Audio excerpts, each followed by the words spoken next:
This is step C10, the flip turn. All right, in a typical flip turn, you're going to sight the wall. There's a target on the wall. In competitive swimming, there's a lane line painted on the bottom, as you see, and also there's a target, which is like a cross painted on the wall, a big black cross. And for some people, there's some tricks here that I need to tell you about. When you start to come in the wall, whether you're slow or fast, many people either flip too soon or they flip too late and they bang their heels and can possibly become injured. And so you really want to have some caution about not letting that happen. So the way I do that is you've got your goggles on. So as each hand enters, now this kind of violates the principle of keeping your forehead down and not looking forward under the water, because if you do that, your head is still up. You need to have your forehead down looking at the bottom. You can cheat with your eyes and kind of run your eyeballs up forward to see what's coming up, but you really need to keep your forehead down in any of the strokes, freestyle, sprint, or distance. And so as you approach the wall, sight down your hand as it approaches the wall. Maybe take a little bit longer stroke by a split second or two, and kind of gauge how quickly you're approaching the wall by looking at from your eyes to your fingertips to seeing how fast those fingertips are approaching the wall. And then when your hand is about, a foot and a half, maybe 2 feet from the wall, you really want to tuck your head in hard and get into a ball. I mean, a really tight ball. I mean, you learned how to do a somersault when you were a kid. If you haven't, get on your carpet and learn how to do one now. Even if you're 60 years old, you can do a somersault on your carpet at home or outside in the grass. I don't care. So as you get into the ball and you make your last stroke, what you want to do is bring both hands back down by your side. So both hands are by your side. You start with the lead hand ahead, and then you bring them both back by the sides.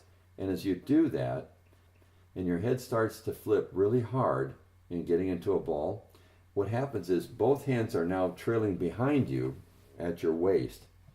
And you want to backwater by simply, in this case, you're going to be taking your palms, and instead of pushing down like you would in freestyle in a follow through, you're going to reverse your hands and turn your palms up.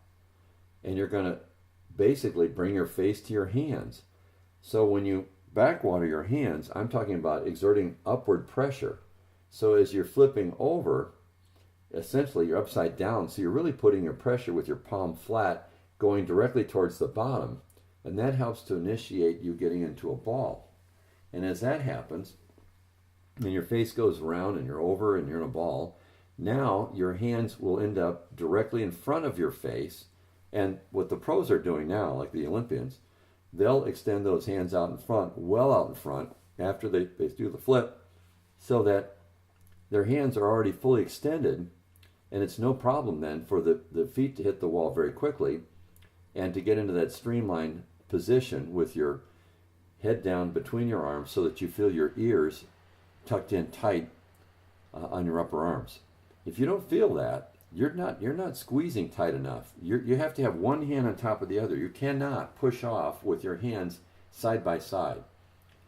Hands have to be one on top of the other and squeezing so that your arms are locked, because if they're bent a little bit, the water pressure pushing off will cause you to snowplow. That'll collapse your arms and put all that water on your head and your shoulders, and it just stops you like you're hitting a brick wall.